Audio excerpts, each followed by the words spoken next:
तिथं मोठं वडाचं झाड आहे. त्या ठिकाणी आलो आम्ही आणि आम्हाला ढोलकीचा आणि घुंगराचा आवाज यायला लागला. हे आवाज इथे जोरात आवाज येतोय, काहीतरी हा इथे असा बोलल्याबरोबर धाडकर आमच्या समोर उभी राहिले ना. खाली पाय नव्हते, इथून वरपर्यंत त्यांचं धड दिसत होतं. आम्हाला खाली पाय दिसतच नव्हते. तर तिच्या उजव्या हातामध्ये लहान मूल होतं आणि त्या मुलाला ती खेचत घेऊन चालले होते आणि ते मूल ओरडलं. तर त्या टायमाला ती बाई काय म्हणायला लागली माहिती आहे, मला दे, तुझा मुलगा मला दे. म्हणजे ती बाई मला मागत होती. नमस्कार आणि welcome back to the channel.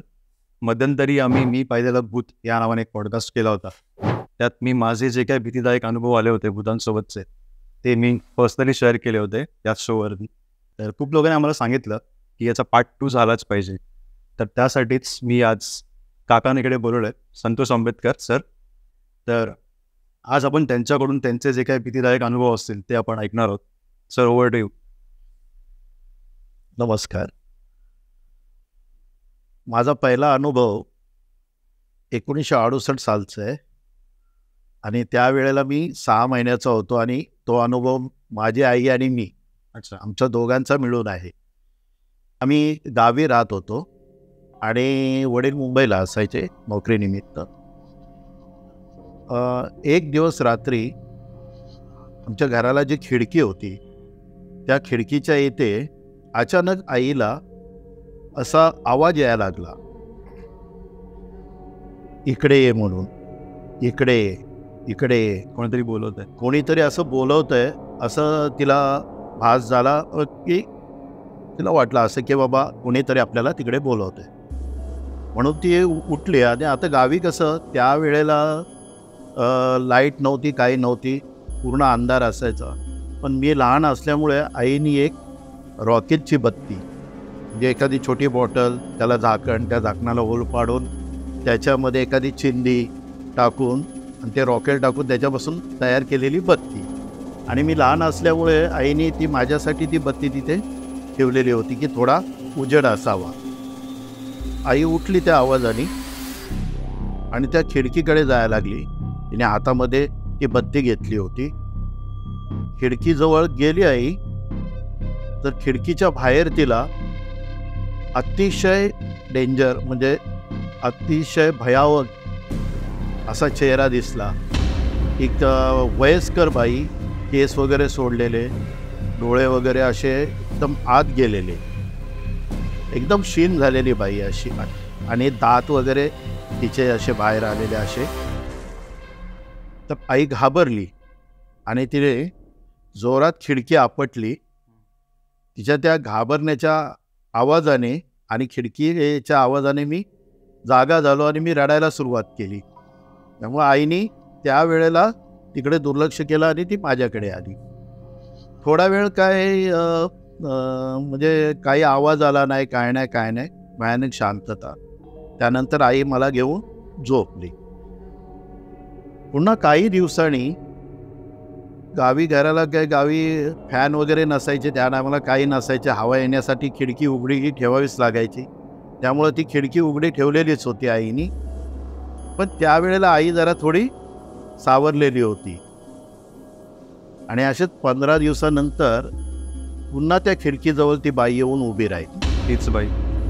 आणि आईला बोलवायला लागली ती बाई, इकडे ये, इकडे ये. आई उठली, ती बत्ती घेतली, रॉकेलची बत्ती, आणि तिकडे जायला लागली.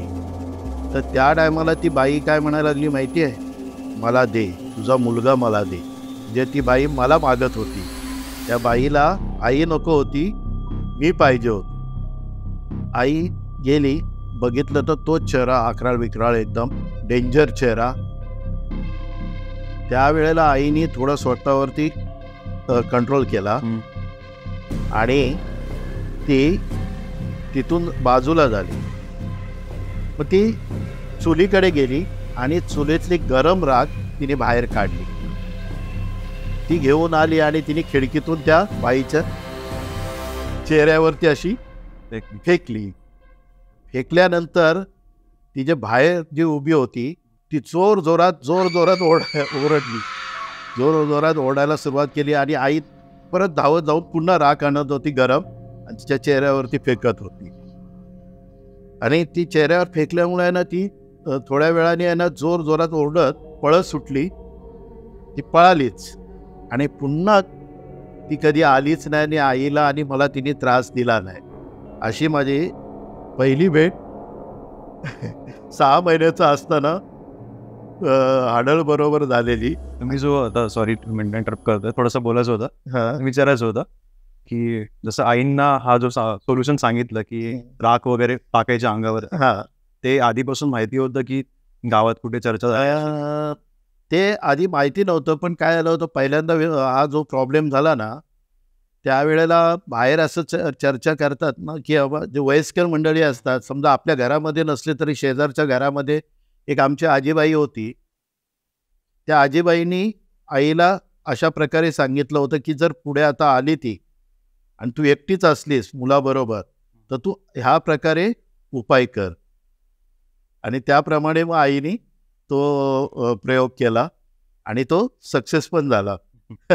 असं 1968 साली मी 6 महिन्याचा होतो त्यावेळेला हा प्रसंग झाला. आणि त्यानंतर मग मी मोठा झाल्यानंतर मला आईने सांगितलं होतं की आपल्या दोघांच्या बाबतीत अशी घटना त्या घरामध्ये झाली होती. दुसरी एखादी अजून?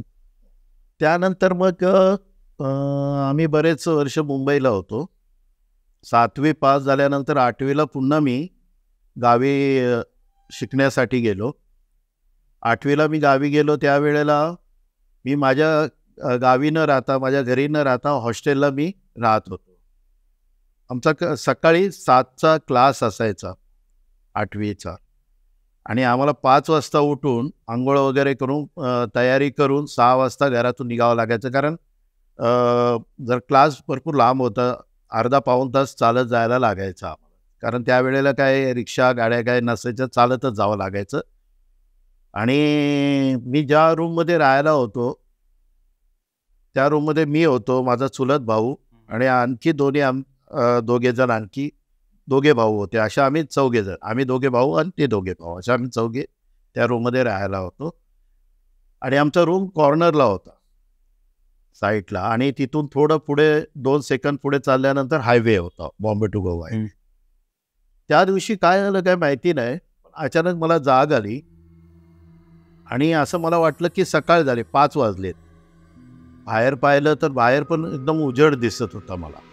आणि बाहेर हॉस्टेलच्या बाहेर पूर्ण शेती आहे, आजूबाजूला घरं नाही, काय नाही काय नाही. हॉस्टेलच्या पाठीमागे पण शेती आहे आणि बरीचशी शेती आहे आणि त्याच्या पुढे मग डोंगर आहेत. तर मला वाटलं की 5 वाजलेत सकाळचे. मी आपलं त्या टायमाला काय कोलगेट वगैरे नसायचं, मी आपलं ते पावडर दंतमंजन वगैरे असायचे ना आपले, ते घेतले, दात घासायला सुरुवात केली. मी दात घासत असताना मला हॉस्टेलच्या बाजूला पलीकडे, भिंतीच्या पलीकडे आहे ना, टाळ्या वाजवण्याचा आवाज यायला लागला. अरे मी म्हटलं या एवढ्या सकाळी 5 वाजता टाळ्या कोण वाजवत आहे मागे, म्हणून मला थोडं आश्चर्य वाटलं. म्हणून मी आणखी थोडं पुढे गेलो, मला काहीच दिसत नव्हतं. मग आणखी मी थोडं पुढे गेलो, खिडकीच्या जवळ गेलो. खिडकीला ते गज असल्यामुळे काय बाहेर मान काढून बघता येत नव्हतं आणि दरवाजे होते लाकडी. तरी पण मी असा प्रयत्न करत होतो, कोण, टाळ्याचा आवाज मला जास्त जोरात ऐकायला यायला लागला. म्हणून आपल्याला बाहेर काहीच दिसत, चला आपण बाहेर जाऊया, कुणीच काही दिसत नाही आपल्याला, बाहेर जाऊया. आणि मी एकटाच बाहेर पडलो दात घास आणि हॉस्टेलमधून बाहेर पडलो, रूममधून असं हॉस्टेलच्या बाहेरच गेलो पूर्ण. आणि तिथे जाऊन उभा राहिलो बघत, कोण आहे बाबा, टाळ्या कोण वाजवतंय या टायमाला, दात घासतोय. इतक्यात अचानक माझ्या समोर येऊन उभं राहिलं ते भूत. माझ्या अचानक समोर येऊन पुण्यामध्ये उभं राहिलं आणि एकदम उंच असं. मी थोडा दचकलो पण मी घाबरलो नाही. मी दचकलो पण मी घाबरलो नाही. मी त्याच्याकडे ह्याच पद्धतीने, ह्याच पोझिशनमध्ये मी बघत बसलो. कारण माझ्या ध्यानी म्हणे तेव्हा काही नव्हतं, हे भूत की काय, असं काय, असं काही नाही. पण इतका डेंजर चेहरा होता, एकदम सुरकुत्या पडलेला चेहरा, अकराळ विकराळ एकदम, डोळे वगैरे लाल भडक, दात वगैरे असे पुढे आलेले आणि केस वगैरे एकदम असे करली करली एकदम असे सफेद एकदम आणि धिप्पाड आणि व्हाईट वगैरे असं कपडे आणि इथे अशी घोंगडी टाकलेली आणि हातामध्ये काठी. ह्या स्वरूपामध्ये माझ्यासमोर एकदम असा उभा राहिला तो माणूस. भूतच होतं म्हणा ते, पण त्या टायमाला मला भूत की काय हे काय कळलं नाही, माणूस आहे समजून. आणि थोड्या वेळाने ते भूत पुढे असं निघून गेलं आणि हायवेला लागलं आणि गायब. चालताना त्याला पाहिलं? हो, चालताना माझ्या बाजूने असं निघून गेलं ते समोरच. माझ्या शेजारी दुसरा रूम, त्या रूममध्ये पण माझ्याच बरोबर क्लासला जाणारा मुलगा होता. तो खास गावचा होता आणि मी मुंबईवरून आलो. तर मी त्याला जाऊन उठवलं, दरवाजा ठोकला, त्याला उठवलं. अरे चल म्हटलं, यार टाईम झाला, आपल्याला क्लासला जायचं आहे, तू अजून झोपून राहिला आहेस. त्याला थोडंसं काय झालं काय माहिती नाही आणि माझ्याकडे बघितलं आणि मला म्हणाला थोडा वेळ थांब तू. आणि त्याने जाऊन, त्याच्याकडे घड्याळ होतं, त्यांनी जाऊन घड्याळामध्ये बघितलं तर रात्रीचे 2:30 वाजले होते. मला म्हणाला, अरे वेळ लागले काय तुला, रात्रीचे 2:30 वाजले आणि तू मला उठवायला आलायस, जा जाऊन गपचूप झोप, सकाळी 5 वाजता मीच येतो तुला उठवायला, तू जाऊन झोप. काटा उभा राहिला त्यावेळेला. आत्ता या वेळेला मग काटा उभा राहिला अंग. शेजारी जो मुलगा होता त्याने मला सांगितलं की तू बाबा आता रात्रीचे 2:30 वाजलेले आहेत, तू कुठे चालला आहेस, वेडा झाला आहेस का, जा घरी आपल्या रूममध्ये जाऊन झोप, मी सकाळी 5 वाजता तुला उठवतो, तू मला उठवायला येऊ नकोस. पण आता करणार काय, मी दात वगैरे घासलेले होते आणि मला बाथरूममध्ये जाणं भागच होतं. काय ते रूममध्ये पाणी नव्हतं, काही नव्हतं. मग मी म्हटलं ठीक आहे तू झोप, मी जातो. आणि आमचा बाथरूम एक साईडला होता. बाथरूमच्या अलीकडे आमचं भांडार होतं, म्हणजे तिथे आम्हाला लागणारं रेशन वगैरे त्या एका रूममध्ये ठेवलं जायचं. त्याच्या बाजूला बाथरूम, संडास बाथरूम, आणि या राईट साईडला आमचं किचन होतं. म्हणजे तेवढ्या भागामध्ये कोणी राहत नव्हतं. तर मी तिथून निघालो ना, तर मला थोडं जडजड वाटायला लागलं होतं. आधी मला काही वाटलं नव्हतं, पण मी त्याला भेटून जेव्हा मी बाथरूमकडे जायला लागलो ना, तर माझं अंग डोकं जड झाल्यासारखं मला वाटायला. पण मी म्हटलं काय, चला मध्यरात्री आपण उठलोय, झोप बरोबर झालेली नाही, अर्धवट झोप झालेली असेल, त्यामुळे आपलं डोकं जड झालेलं आहे, चला जाऊया, काय होईल ते होईल. असं ऐकलं होतं कोणाकडून की जर भीती वाटली तर घाबरायचं नाही, आणि घाबरलो ना तरी त्या ठिकाणी उभं राहायचं, गप शांतपणे उभं राहायचं. मला तेव्हा ते क्लिक झालं का? हा, क्लिक झालं की शांतपणे त्या ठिकाणी उभं राहायचं. मी काय ठरवलं होतं मनाशी की पळायचं नाही. आपल्याला सांगितलं, या लोकांना अनुभव आहे जास्त, की आपण पळायचं नाही, पण शांतपणे उभं राहायचं. काय होईल ते होईल, इथेच होईल. पळालो तरी पकडणार आणि उभं राहिलो तरी आपल्याला सोडणार नाही तो. म्हणून मी तिथेच उभा राहिलो. थोडा वेळ उभा राहिलो, इकडे तिकडे बघितलं आणि पुन्हा चालायला सुरुवात केली. रूममध्ये जाईपर्यंत मला ते थोडंसं जड जड आणि मागे खेचल्यासारखं वाटत होतं. रूममध्ये गेल्यानंतर मला थोडंसं मोकळं झाल्यासारखं वाटलं एकदम. हा, डोकं वगैरे माझं सुटलं, अंग सुटल्यासारखं एकदम फ्रेश वाटायला लागलं मला रूममध्ये. 5 वाजता तोच मुलगा आला माझ्या शेजारच्या रूममधला आणि त्याने मला उठवलं. 6 वाजता मग त्याच्याबरोबर मी क्लासला जायला बाहेर पडलो, रूमच्या बाहेर पडलो, हॉस्टेलच्या बाहेर आलो. ज्या ठिकाणी मला जे दिसलं होतं ना, तिथं गेल्याबरोबर परत मला माझं अंग जड झालं आणि मी त्यांना बोलायला लागलो, अरे मला कसला तर त्रास होतोय, माझं अंग वगैरे जड झालं आहे, डोकं जड झालेलं आहे, मी क्लासला येत नाही. पण तो मुलगा जरा हुशार होता, तो समजून गेला होता. तो मला म्हणाला, नाही तू चल, तू इथे थांबू नको, चल आमच्याबरोबर. क्लासला गेलो. क्लासवरून जाऊन पुन्हा आलो आम्ही हॉस्टेलला. पुन्हा मी त्याच मुलाला म्हटलं, अरे बाबा माझी काही शाळेत येण्याची इच्छा नाही आहे, मी शाळेत काही येत नाही आहे, तुम्ही जावा. तो म्हणाला, नाही, तू एकटा रूममध्ये बसून राहणार, सगळी मुलं शाळेत जाणार. आणि त्याने मला जबरदस्ती घेऊन गेला. आम्ही शाळेमध्ये गेलो. पूर्ण शाळेमध्ये मी असाच होतो, काही लक्ष नव्हतं, सर शिकवत होते वगैरे, काय इकडे लक्ष नव्हतं, काही नव्हतं, मी असाच बसून होतो. शाळा संपल्यानंतर पुन्हा आम्ही त्यांच्याबरोबर रूमवर आलो हॉस्टेलला. त्या टायमाला मला त्यांनी सांगितलं की बघ, संध्याकाळ झालेली आहे, तू बाहेर पडू नको, तू तुझ्या रूममध्येच बसून राहा. आणि त्यावेळेला माझा तो भाऊ, चुलत भाऊ आणि आणखी ते दोघे भाऊ आमच्याबरोबर जे होते, म्हणजे एका रूममध्ये आम्ही 4 जण राहायचो, ते त्यावेळेला आले नव्हते रूमवरती आणि मी एकटाच रूमवर आलो. आणि असं जवळजवळ 7चा टायमिंग झाला होता, 7 वाजता. आता ही मुलं आपापल्या रूममध्ये गेले होते आणि मला म्हणाले, तू तुझ्या रूममध्ये राहा, बाहेर येऊ नकोस.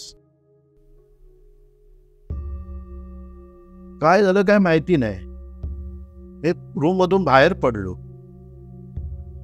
आणि मला असं पोटात गडबड झाल्यासारखे वाटले की आपल्याला संडासला झालंय. आता संडास बाथरूम सगळे तिथे आहे आमच्या हॉस्टेलला, जवळजवळ 4 ते 5 होते. तिथं जायला पाहिजे होतं ना. मी गेलो, संडासामध्ये गेलो, त्या संडासामधला डब्बा, त्या संडासामधल्याच नळाच्या पाण्याने भरून घेतला डब्बा आणि मी बाहेर पडलो. मला काहीच कळलं नाही. मी डब्बा घेतलेला आहे, 7 वाजलेले आहेत आणि मी चालतोय असा हॉस्टेलच्या मागे, ज्या पाठीमागून जो टाळ्या वाजवत आलेला होता ना, त्याच रोडला मी चालायला लागलो.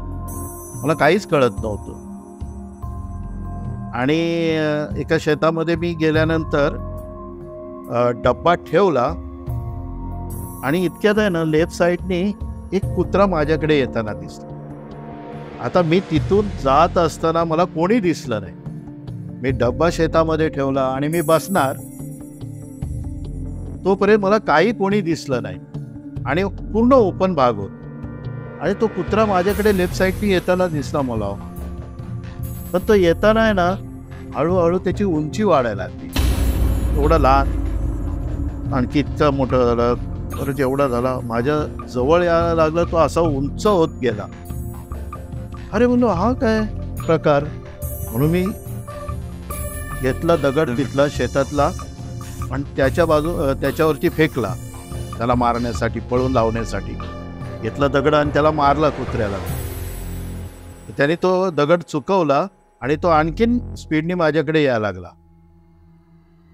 मी परत दुसरा दगड घेतला आणि मारला आणि जो पळत सुटलो ना, तो डब्बा तिथेच ठेवला आणि मी पळायला सुरुवात केली. त्यावेळेला मी या असा विचार त्यांनी सांगितलेला की बाबा नाही, आपल्याला भीती वाटली तर इथं उभंच राहिलं पाहिजे, थांबलं पाहिजे किंवा काय. गेलं डोक्यातून, ते विसरलो आणि मी पळायला लागलो. मी पुढे पळतोय आणि हा मला मागे खेचतोय. एवढं मागे खेचायला लागलं की तो हात माझ्या खांद्यापर्यंत आला. असं इथे, म्हणजे असे हात आले, मागून, पाठीमागून ते हात हिथं आले होते माझ्या खांद्यावर, काटा उभा राहिला. आणि ते मी स्वतः डोळ्यांनी बघितलेलं आहे. मी थोडासा असा मागे वळून बघितलं, अरे बाप रे, तो सकाळचा चेहरा माझ्या पाठीमागे. मी पुन्हा जोर करून धावायला लागलो. मी पळतोय मागे तू. तो माझ्या मागेच होता आणि मी पुढे पळतोय.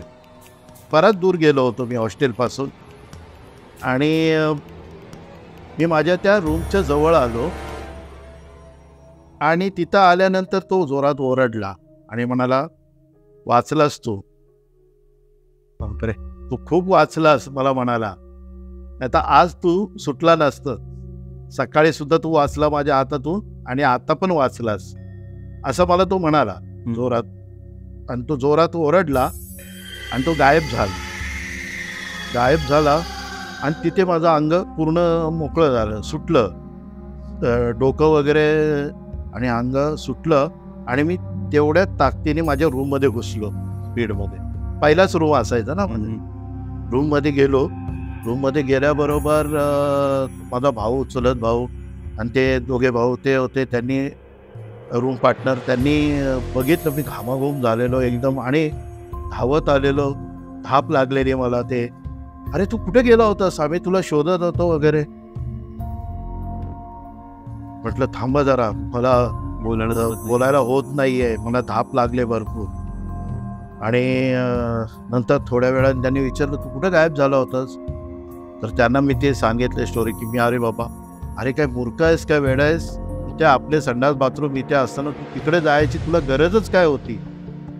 म्हटलं नाही, मला सकाळपासून असं असं होतंय. मग त्या भावाच्या लक्षात आलं काहीतरी इथे गडबड झाली.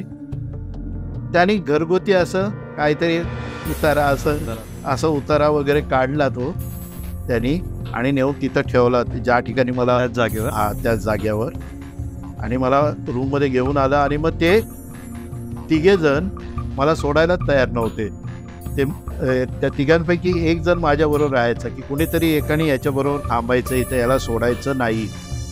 कारण काय झालं होतं माहिती आहे, ते जे हॉस्टेल होतं ना, त्या हॉस्टेलचं काम चालू होतं आणि काम चालू असताना अशी भिंत बांधली गेली होती आणि समोर शेती होती. तर एक धनगर मेंढरं आपली घेऊन आलेला होता आणि ते शेतामध्ये त्यांनी सोडलेली होती आणि तो त्या भिंतीच्या इथे बाहेरच्या बाजूला भाकरी काढली आणि खात होता. आणि भाकरी खात असतानाच त्याचं बॅड लक, ती भिंत कोसळली. कारण काम चालू होतं त्यावेळेला आणि त्या भिंतीखाली तो दबला गेला. त्यातच तुम्हाला आणि तो मग त्रास द्यायचा असं जर कोणी भेटला, सापडला तर. हॉस्टेलमध्ये काहीही नव्हतं, हॉस्टेलमध्ये कोणालाही त्रास नाही, काय नाही. पण हॉस्टेलच्या बाहेर जर असं कोणी सापडलं ना का त्याला तो त्रास द्यायचा. आणि ज्या ठिकाणी भिंतीमध्ये तो दबला गेला होता तेव्हा त्याचा हात एक बाहेर राहिला होता आणि तो हात असा अमावस्येला दिसायचा. तर ते नंतर मग तो माझ्या वाटेला कधीच आला नाही आणि त्याने मला त्रास दिला नाही. पण आमचा एक कॉलेजचा पोऱ्या होता, त्याला ही स्टोरी माहिती पडल्यानंतर तो जरा जोशमध्ये आला. बघतो मी कोण आहे तो. मी आज त्याच्या वाटेमध्येच बसतो, थांबतो इथे अभ्यास करत एकटाच. आणि तो त्या ठिकाणी एकटा बसला आणि रात्री त्याला उचलून फेकून दिलं होतं. त्याला उचलून फेकून दिलं होतं बाहेर. ते तोंड इतकं सुजलं होतं त्याचं. नंतर मग आम्ही त्या वाटेला गेलो नाही कधी काय. आणि तो नंतर आम्हाला म्हणजे माझ्या वाटेला कधी आलाच नाही आणि त्यांनी मला कधी त्रास दिला नाही, पुढे कधी दिसला नाही, काय नाही. आणि मी तिथं राहत होतो व्यवस्थित. एक दिवस काय आलं, आम्ही हॉस्टेलला राहत असतानाच आमचा आणखी एक मित्र, तो सुद्धा मुंबईलाच होता कायम. तो म्हणजे त्याचा जन्म मुंबईलाच होता आणि मुंबईमध्येच राहिलेला होता. त्याला एक रात्री असं अचानक पोटामध्ये अतिशय दुखायला लागलं. त्याच्या पोटामध्ये गाडाबडा लोळायला लागला तो. अरे बापरे, असं काय याला त्रास होतो वगैरे. आम्हाला पण भीती वाटली, हा असं का गडाबडा लोळतो, काय होतंय. माझ्या पोटामध्ये अतिशय दुखतंय, मला खूप त्रास होतोय, मला डॉक्टरकडे घेऊन चला. मी, माझा चुलत भाऊ आणि आमचे ते रूम पार्टनर दोघे, आम्ही चौघांनी विचार केला की आता याला आपण हॉस्पिटलमध्ये घेऊन जायचं, कारण याची अवस्था खूप खराब आहे, याला अतिशय त्रास होतो, त्याला घेऊन गेलं पाहिजे. आपला मित्र आहे, त्याला सोडून कसं चालेल. आणि चालतच निघालो, कारण दुसरा पर्याय नव्हता आमच्याकडे. काय गाडी नव्हती, काही नव्हती. आणि आम्ही हॉस्टेलच्या बाहेर आलो, त्या रोडनी चालत चालत आम्ही बाजारपेठेकडे चाललो होतो. जात असताना रोडला असा एक उंचवटा आहे, असा रोड येतो वरून, हा भाग खाली आणि पुन्हा असं थोडा वरती, असा मधला भाग खोलगट आहे, दोन बाजूला असं उंच आहे. तिथं आलो आणि तिथं मोठं वडाचं झाड आहे त्या लेफ्ट साईडला, जे बाजारपेठेकडे येताना लेफ्ट साईडला वडाचं झाड आहे. त्या ठिकाणी आलो आम्ही आणि आम्हाला ढोलकीचा आणि घुंगराचा आवाज यायला लागला. पण आम्हाला थोडासा अनुभव आलेला असल्यामुळे आम्ही त्याच्याकडे दुर्लक्ष केलं. पण ज्याच्या पोटामध्ये दुखत होतं तो कायम मुंबईला राहणारा, त्याच्या लक्षात आलं, त्यालाही ऐकायला आलं ना ते. तर तो म्हणाला, अरे इथे कसला तरी आवाज येतोय, ढोलकी वाजवण्याचा आणि घुंगरांचा आवाज येतोय, थांबा जरा बघूया. त्याला म्हटलं, तुझ्या पोटात दुखतंय ना, पहिले डॉक्टरकडे चल, बाकीचं सोड, काही बोलू नको, गपचूप चल. आणि ती जागा होती ती अतिशय डेंजर होती. त्या जागेमध्ये भयानक होतं हे आम्हाला ऐकून ऐकून माहिती पडलं होतं. त्या टायमाला आम्हाला डॉक्टरकडे जायला जवळजवळ 1:45 वाजले होते. आणि डॉक्टरनी मग तपासलं वगैरे, चेक केलं सगळं काय, तर त्याला ते स्टोनचा त्रास चालू झाला होता. डॉक्टरनी त्याच्यावरती इंजेक्शन आणि त्या गोळ्या वगैरे त्याला दिल्या. आणि आम्ही निघालो पुन्हा हॉस्टेलला यायला. आता जाताना एकच लक्ष होतं की याला डॉक्टरकडे घेऊन जायचं, याची तब्येत बिघडली. पण येताना डॉक्टरकडून येताना हॉस्टेलला येताना त्या ठिकाणी आम्हाला ते आठवायला लागलं आता की आपल्याला तिथून जायचं आहे. आता जायचं कसं, तिथे आवाज येत होता तिथं. त्याला आम्ही सांगितलं, बघ तुला आवाज वगैरे आला ना तर तू गप्प राहायचा, नाही तर तुला आम्ही तिथे सोडू आणि पळत सुटू असं आम्ही त्याला म्हटलं. नाही नाही, हे मला सोडून जाऊ नका, मला घेऊनच चला. आणि परत आम्ही त्या ठिकाणी गेलो आणि पुन्हा तो आवाज यायला लागला जोरजोरात. आणि याला सांगूनही हा वेड्यासारखा म्हणा, ये आवाज इथे जोरात आवाज येतोय काहीतरी, हा इथे असा बोलल्याबरोबर हाडकर आमच्या समोर उभी राहिले ना, असे केस वगैरे सोडलेले आणि बाई होती, हे एवढे अशी बोटं लांब आणि नखं वगैरे आणि डोळे भयंकर लाल लाल, दात वगैरे. आणि पकडलं ना, त्यालाच पकडलं. त्याला पकडल्याबरोबर आम्ही पळालो ओरडत. आम्ही त्याला सोडलं तिथं आणि पळालो. आज तो ओरडायला लागला जोर जोरात, अरे मला वाचवा, मला वाचवा, मला वाचवा, कुठे पळताय, मला वाचवा. आम्ही थोडे पुढं पळाल्यानंतर, अरे आपण त्याला एकट्याला सोडून कसं काय जायचं, मुंबईचा मुलगा आहे, त्याला काय माहिती नाही काय नाही, आणि आपला मित्र आहे खास, मुलगा खूप चांगला होता स्वभावानी वगैरे तो. तर त्यांनी ती चुकी केली. त्याला सांगितलं होतं की इथं आल्यानंतर तू काय बोलू नको, पण तो वेडा बोलला आणि फसला. आम्ही पुन्हा मागे वळलो आणि त्या जखीन च्या तावडीतून त्याला आम्ही खेचण्याचा प्रयत्न करायला लागलो, ओढायला लागलो. तर तिने आम्हाला पण नक्क मारली, आम्हाला पण असं ओरबाडलं तिने. तर ती आम्हाला जशी ओरबाडायला गेल्याबरोबर ह्याला म्हणालो पळ, पण त्याचं ते पोटामध्ये अतिशय दुखत होतं, कारण ते राहिलेलं नव्हतं. जरी इंजेक्शन वगैरे किंवा काय घेतलेलं होतं, त्या गोळ्या घेतलेल्या होत्या इंजेक्शन डॉक्टरकडून, पण ते काय राहिलेलं नव्हतं, त्यामुळे त्याला काही पळता येत नव्हतं, दुखतच होतं. पण म्हटलं पळ तू आता. ती त्याला घट्ट असं मागे धरलं होतं आणि अक्षरशः नखं लागली होती ओरबाडा, आणि आम्हाला पण नखं लागली होती. आणि भयंकर तिथलं वातावरण झालं होतं आणि ती अतिशय ओरडत होती आणि किंचाळत होती. आता ते ओरडणं किंचाळण्याचा आवाज मला काढता येणार नाही, नाहीतर मी तो काढला असता. आणि तरी आम्ही त्याच्यातून जोर लावून त्याला खेचत पुढे घेऊन गेलो. तो खोलगट भाग आहे, खोलगट भागातून आमच्या हॉस्टेलकडे जाताना हा असा उंचवट आहे, तिथून आम्ही त्याला खेचत त्या उंचवट्यापर्यंत गेल्यानंतर परत जोरात ओरडली. त्यांचं पण काही असं ठरलेलं असतात की वेशी असते की बाबा या इथपर्यंत गेल्यानंतर पुढे जाता येत नाही वगैरे किंवा काय. आणि ती गायब झाली आणि आम्ही तिला ते मागे मग बघितलंच नाही. आम्ही ह्याला फक्त धरलं आणि ह्याला ओढत आम्ही हॉस्टेलला आलो. आम्ही आमच्या रूममध्ये आणले, बघितलं गपचूप, लाईट बंद केली, मेणबत्ती लावली. मेणबत्तीमध्ये बघतो तर ह्याची अवस्था खूप डेंजर झालेली, अक्षरशः असा कापत होता, तो थरथरत होता आणि आम्ही पण थरथरतच होतो आणि रक्ताने पूर्ण भरलेलं. अशी त्यावेळेची ती आमच्यावरती आलेली परिस्थिती. कशी तरी ती आम्ही रात्र काढली आणि सकाळी मग बघितलं तर थोडं व्यवस्थित शांत झालं होतं. पण ते आमचे ते दुसरे रूम पार्टनर होते ना, ते गावचेच होते ना. मग त्यांनी काय केलं की त्यांनी ऐकलेलं होतं, त्यांनी याच्यावरचा असा नारळ उतारा म्हणतात ना, तो नारळ काढला आणि दिवसा जाऊन तिथं फेकला ते. त्यानंतर त्या मुलाला जरा बरं वाटलं. पुन्हा आम्ही नंतर डॉक्टरकडे गेलो. डॉक्टरने विचारलं, पण हे असं काय झालं?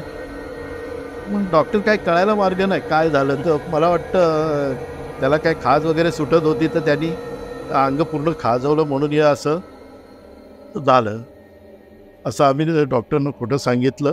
आणि त्यावेळेला सुद्धा आम्ही चौघे आणि मी पण आणि तो मित्र आम्ही असे वाचलो त्या जखिनीच्या तावडीतून. आणि नंतर मग आम्ही जरा बिंदास झालो. मग आम्हाला असं वाटायला लागलं की काय नाही, भूत म्हणजे काहीच नाही, आपण उगाच घाबरतो भूतांना, बघूया आपण आता आपण भूताच्या मागे लागायचं. आणि काय व्हायचं, आम्ही हॉस्टेलमध्ये आमच्या रूमच्या बाहेर येऊन ओलांड्यामध्ये उभं राहिलो ना, की असं अमावस्याला, त्या टायमाला अमावस्या पौर्णिमा एवढं काय कळत पण नव्हतं. पण असं काही ठराविक दिवशी बॉम्बे टू गोवा हायवेच्या पलीकडे शेती आहे आणि त्याच्या पलीकडे एक रोड आहे. त्या रोडला आम्हाला आहे ना रात्रीचे असे 2 व्यक्ती दिसायचे आणि त्यांच्या हातामध्ये असे कंदील असायचे आणि ते असेच रात्री आम्हाला 1:30-2च्या दरम्यान दिसायचे. तर आम्ही 1-2 वेळा बघितलं होतं.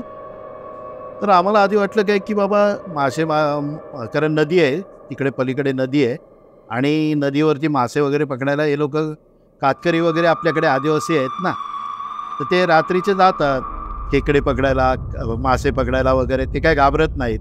आम्हाला आधी तेच वाटलं होतं. पण ते नेहमी आहे ना गॅप घेऊन यायचे, म्हणजे समजा अमावस्यालाच यायचे, ते या अमावस्याला पुढच्या अमावस्याला असे यायचे. आम्ही विचार केला की आपल्याला दर दिवशी दिसत नाहीत, पण काही ठराविक दिवसांनी दिसतात, काय आहेत बघूया, आपण जाऊन प्रत्यक्ष तिथं बघूया. आणि तो माझा चुलत भाऊ तर बिंदासच होता तो. त्यामुळे आम्ही ठरवलं, तो, मी आणि ते आमचे रूम पार्टनर, आम्ही चौघेही निघालो. आणि तो टायमिंग झाला, त्या टायमिंगच्या वेळेला आम्हाला ते येताना दिसले लांबून. आम्ही शेतातून घुसलो आणि त्यांच्या जवळ गेलो. आणि जवळ गेल्यानंतर आम्हाला कळलं की अरे हे माणसं नाही आहेत, हे भूत आहे, हे वेगळेच आहेत. कारण त्या खाली पाय नव्हते, इथून वरपर्यंत त्यांचं धड दिसत होतं, आम्हाला खाली पाय दिसतच नव्हते. एक लेडीज आणि एक जेंट्स, आणि इथून हा भाग, आणि हातामध्ये आग होती अशी मध्ये. त्या बाईच्या त्या बाजूला आहे ना, त्या बाई डाव्या हातामध्ये तिने आग पकडली होती, जो पुरुष होता त्याने उजव्या बाजूला. आणि तिचा जो डावा हात होता ना, सॉरी, डाव्या हातामध्ये तिने आग पकडली होती, राईट साईडला होते आणि असे चालले. तर तिच्या उजव्या हातामध्ये लहान मूल होतं आणि त्या मुलाला ती खेचत घेऊन चालले होते आणि ते मूल ओरडत जोरात रडत होतं आणि अशी खेचत चालले रोडवरती घासत. तर ते मूल दिसतं आम्हाला घासत, पण त्यांचे खालून दोघांचे आम्हाला पाय, हा भाग खालचा दिसतच नव्हता, इथूनच वरचा भाग दिसत होता. आणि असे ते मान बिन फिरवत होते ना, त्यांचे डोळे लाल भडक आणि एकदम कुरूप चेहरा होता, कुरूप चेहरा, काळा काळा चेहरा, आणि इतका डेंजर वाटत होता, भयानक वाटत होता की जसं काय जळालेला चेहरा कसा असेल. आणि आम्ही त्यांच्या जवळ गेलो होतो, म्हणजे एवढ्या अंतरावर आम्ही होतो. आणि त्यांनी आमच्याकडे बघितलं, मान फिरवली अशी, गरकन मार फिरवल्याबरोबर आम्ही जोरात ओरडत जे पळत सुटलो, ते आम्ही आमच्या हॉस्टेलच्या दिशेला पळत सुटलो आम्ही. मग त्या मुलाचं काय केलं? मुलाला सोडून दिलं, त्यांनाही सोडलं, आम्ही पळतच सुटलो. पण आम्हाला जेव्हा त्यांनी आमच्याकडे मान फिरवली ना अशी, आणि त्यावेळेला जो आम्ही चेहरा बघितला ना, तो इतका डेंजर चेहरा दोघांचाही. थोडं पळाल्यानंतर पुन्हा थांबलो, तर आम्ही जरा थोडे धीट झालो होतो, पण त्या वेळेला आम्ही घाबरलो. थांबलो आम्ही, पुन्हा पाहिलं तिकडं, तर तेच जे लहान मूल बोललो ना घासत घेऊन चालतो, तर ते आमच्याकडे बघून हसत होतं. असं मिश्किलपणे आणि असे बोटं वगैरे आमच्याकडे करून असे, आणि अशी मान वगैरे फिरवून, आणि ते डोळे वगैरे असे डेंजर डोळे, असं ते आमच्याकडे बघून हसत होतं. पुन्हा आम्ही धूम ठोकली, पळालो परत ओढत, आणि आम्ही आमच्या त्या हॉस्टेलच्याच इथं आमच्या रूमजवळ आलो, आणि मग ते गायब झालं. त्यानंतर मग पुन्हा आम्ही विचार केला, परत एकदा आपण ट्राय करायची का, जायचं का तिथं. पण मग काय दोघेजण म्हणाले की नको, पुन्हा जायला नको, कारण आपण त्यांच्या वाटेला गेलो तर ते आपल्याला सोडणार नाही. एकदा आपण वाचलोय, नेहमी नेहमी त्यांच्या वाटेला जायला नको, फसणार आपण, त्यामुळे त्या वाटेला जायला नको. आणि आपण जसं आहोत ना तसेच आता ह्याच्या पुढे आपण खूप सावधगिरीने राहायचं. आणि मग त्यानंतर मग आमचे त्या 8वी 9वी 10वीचं वर्ष आमचं त्या हॉस्टेलला एकदम व्यवस्थित गेलं. त्यानंतर आम्हाला कोणत्याही भूतानी त्रास दिला नाही, आणि आम्हाला कसलाही त्रास झाला नाही त्या ठिकाणी. सगळे दिवस चांगले गेले. आणि नंतर मग मुंबईला आलो मी. 10वी झाल्यानंतर मग मी मुंबईला आलो, आणि मुंबईला आल्यानंतर मग पुन्हा ते भुताटकी वगैरे सगळं विसरलो. काही ध्यानीमणी नव्हतं, काहीच नव्हतं. ते सगळं गावीच राहिलं होतं तिकडे. आणि मी नंतर कामाला लागलो बेएसटीमध्ये. आणि बेएसटीमध्ये कामाला लागल्यानंतर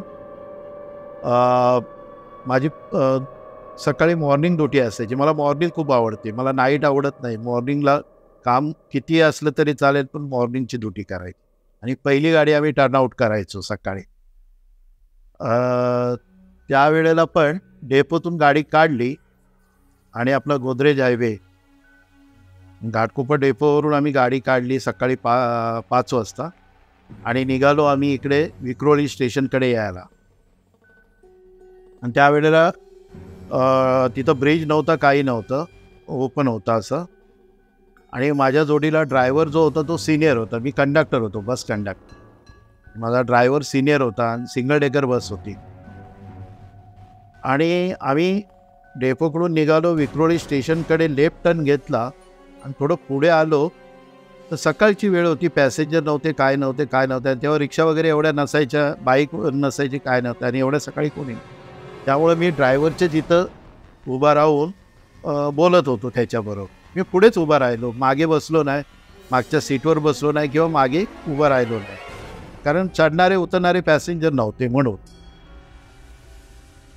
आणि थोडं पुढे गेल्यानंतर हायवेला एका बाईने हात केला, तर ड्रायव्हरनी गाडी राईटला घेतली आणि पुढे पळवायला लागला. तर मी ड्रायव्हरला म्हटलं, अरे सकाळची वेळ आहे, त्या बाईने हात केला आपल्या बसला, घे ना, तिला कुठं जायचं विचारूया, घेऊया विक्रोळी स्टेशनपर्यंत, तिथपर्यंत तरी सोडूया आपण. मला म्हणाला, तुला माहिती नाही, तू गप्प बस, शांत राहा. आणि ड्रायव्हरनी गाडी पळवली. पण मी त्याला बोललो, अरे हे बरोबर नाही केलं तुम्ही, हे बरोबर नाही केलं, सिनियर माणूस बरोबर नाही, तुम्ही एवढे सिनियर असून असं केलं. तर म्हण ठीक आहे, आज शांत बस, परत तुला भेटेल बघ ती बाई त्या ठिकाणी, असा मला म्हणाला. आणि पुन्हा त्याच बाईने हात केला तिथं. मला म्हणाला, घ्यायचं का? हां घ्या म्हटलं. ठीक आहे, जा तू पाठीमागे जा दरवाजामध्ये, मी गाडी पुढे घेतो, तू मागच्या दरवाजात जा आणि घे तिला, मी पुढच्या दरवाजाने घेत नाही. आणि म्हणून ड्रायव्हरनी गाडी पुढे घेतली, आणि मागच्या दरवाजाजवळ गाडी, आणि मागच्या दरवाजाजवळ ती बाई जेव्हा चढायला गेली, तेव्हा तिने ती असली रूममध्ये आली ना, ते मी पाहिल्याबरोबर मी घाबरलो त्यावेळेला. आणि म्हटलं, दादा गाडी पळव. माझा ड्रायव्हर तयारच होता, त्याला माहिती होतं याला झटका बसणार, याला मी सांगितलं होतं आधी, पण याने ऐकलं नाही. तो तयारीत होता. त्यांनी ॲक्सिलेटर दाबलं आणि गाडी पळवली आणि गाडी फुल राईटला घेतली आणि पळवायला लागला. त्यांनी माझ्या त्या ड्रायव्हरनी बस पळवली आणि मग आम्ही बरेच पुढे गेल्यानंतर मग त्यांनी साईडला घेतली बस. मला पुढे बोलवलं, पाणी वगैरे मला प्यायला दिलं आणि नंतर मला सांगितलं, मी तुला याच कारणासाठी सांगत होतो की तू त्या भानगडीत पडू नको, तुला माहिती नाही. कारण मी त्या डेपोला नवीन आलो होतो, त्यामुळं मला माहिती नव्हतं आणि तो ड्रायव्हर आधीपासून तिथे काम करत होता आणि तो गोदरेज हायवे तो डेंजरच आहे, तिथे भरपूर ॲक्सिडेंट होतात आणि अशा भरपूर स्टोरी तिथं झालेल्या आहेत. तर ते मला माहिती नव्हतं, पण त्या दिवशी मी सापडलो आणि माझ्या बाबतीत ते झालं आणि त्यावेळेला त्या माझ्या ड्रायव्हरमुळे मी वाचलो आणि त्यानंतर परत मग त्या रोडला मी कधीच लेफ्ट साईडला पाहिलं नाही. अच्छा, ती शेवटची वेळ. ती शेवटची वेळ होती. गाडी आणली की ड्रायव्हरला सांगायचो सरळ राईट पकडायची, लेफ्टला घ्यायचीच नाही गाडी, राईट पकड. आणि मी त्या ड्रायव्हरच्या पुढे एक सिंगल सीट असते लेफ्ट साईडला, त्या सिंगल सीटवर बसायचो तो. नंतर मग मला थोडंसं भीती वाटायला लागली. अगोदर मी घाबरत नव्हतो, पण नंतर मला थोडी ती भीती वाटायला लागली आणि हा प्रसंग खूप दिवसानंतर माझ्या जीवनामध्ये आला. खूप मध्ये बरेच वर्ष गेली होती ती आणि तो प्रसंग माझ्या जीवनामध्ये आला होता. म्हणजे असे मी स्वतः प्रत्यक्ष डोळ्यांनी बघितलेल्या या सगळ्या गोष्टी आहेत. पण अजूनही माझा त्या अशा गोष्टींवरती विश्वास नाही की खरोखर भूता असतात का, हे स्वतः डोळ्यांनी बघू नये. नाही, हा मुद्दा असा आहे की यावरती डिबेट करणारं भरपूर आहे. कारण यावरती किती विश्वास ठेवायचा, असं मगाशी बोललो, किती नाही ठेवायचा, हा प्रत्येकाचा वैयक्तिक प्रश्न असतो. हो, पण जो अनुभवतो त्यालाच ते कळतं. तुम्ही मगाशी याच्या अगोदरची जी गोष्ट सांगितली, तुम्ही गेलेलात मित्र तुम्हाला आवाज आले, डोल वाजवण्याचा आणि ते आपण रिॲक्ट करायचं नसतं. नाही. तर अशीच एक स्टोरी ना मी आपल्या पहिल्या भागात सांगितली होती गावची, त्याची लिंक खाली असेल, तुम्ही आवर्जून बघा. की ती स्टोरी पण अशीच होती की मला एक आवाज आला आणि मी असं मागे बघितलं, पण काकाने सांगितलं की तू ते लक्ष द्यायचं नाही, आपण त्यावेळेस रिॲक्ट करायचं नसतं. बरोबर. तो पूर्ण भाग जो काही असेल, परत ती स्टोरी जी काही असेल ना, ती तुम्ही त्या पॉडकास्टवर जाऊन बघा. आणि तुम्ही सर जे सांगता ना गोष्टी वगैरे, त्यात मी इतकं रमतोय ना, आणि तुम्ही जे वर्णन करताय की मला तिचे दात असे होते, केस वगैरे असे होते, मला ॲक्च्युली बोलायला जमत नाही, माझी बोबडी का वळते मला आज कळत नाही. कारण की मला पर्सनली हे जे अनुभव आलेले आहेत बरेच असे. परत थेट आता हे किती खरं वाटेल तर माहिती नाही, तुमच्या राईट साईडला ना मला सगळे इमेजेस दिसत आहेत त्या व्हाईट भिंतीवरती. मला आणि म्हणून माझं लक्ष सतत तिकडे जात आहे. मी सांगते मला तिकडे इमेज क्रिएट होते एक एक, आणि ते सगळे कॅरेक्टर्स चेंज होतात. ती मे बी माझी इमॅजिनरी पॉवर तेवढी असेल किंवा ह्या गोष्टी मी जास्त अनुभवल्या असेल म्हणून नाही असावेत, बट आय डोंट नो. तर अशा काही गोष्टी असतात किंवा प्रत्येकाचं जे आहे तेच. ह्या बऱ्याच वर्षाच्या 1984 सालच्या त्या गोष्टी माझ्या होत्या त्या हॉस्टेलला असताना. पण त्या आता सांगताना सुद्धा मला असं वाटतंय की आत्ताच माझ्यासमोर ते सगळं उभे राहत आहेत. जे मी पाहिलं होतं ते प्रत्यक्ष आणि अनुभवलेलं ते आता माझ्यासमोर या ठिकाणी असं डोळ्यासमोर उभं राहिलं. ते नाही, खरंच मजा आली सर. अशा माझ्या जीवनातल्या ह्या काही गोष्टी घडलेल्या ज्या भूताबरोबर. सर खरंच आज खूप मजा आली. हा आमचा सेकंड पॉडकास्ट आहे जो हॉररवरती आहे. मी पाहिलेला भूत या सिरीजचा दुसरा भाग आहे आणि मला पर्सनली जाम मजा आली. कारण आणि सतत मी बघितलं असेल की मला काटा येतो अंगावरती वगैरे, मी सतत ते असं स्वतःलाच नॉर्मल करतोय. बरं, तर तुम्हालाही असे काही अनुभव पुन्हा पुन्हा ऐकायचे असतील किंवा तुमच्याही आयुष्यात असा काही प्रसंग घडला असेल तर प्लीज खाली कमेंट करून आम्हाला जरूर सांगा. कदाचित आम्ही तुम्हालाही इन्व्हाइट करू शकतो आपल्या शोवरती येण्यासाठी. आणि असेच सिरीज तुम्हाला पुन्हा पुन्हा जर पाहायचे असेल किंवा अशा गोष्टी तुम्हाला ऐकायच्या असतील तर मग चॅनलला आपल्या सबस्क्राईब करा सोशल कारभारला. आणि हा एपिसोड तुम्हाला आवडला असेल तर नक्कीच लाईक करा, शेअर करा, कमेंट करा आणि सबस्क्राईब करायला विसरू नका. Thank you so much.